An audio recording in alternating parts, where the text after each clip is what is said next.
Hi, I'm Anna and welcome back to Be Strong Academy. Right now I'm going to be showing you how to do a bent over dumbbell fly. So go ahead and grab some weights that are comfortable for you. You're going to get in your starting position, slight bend in the knee. You're going to bend forward, palms facing in, and bring your arms up. This exercise is great for your mid-trapezius muscles.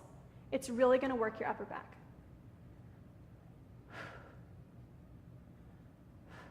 So now I'm going to show you what that looks like from the side. Slight bend in the knee, hinge forward, palms facing in, and bring the weights up. Remember to always engage your core.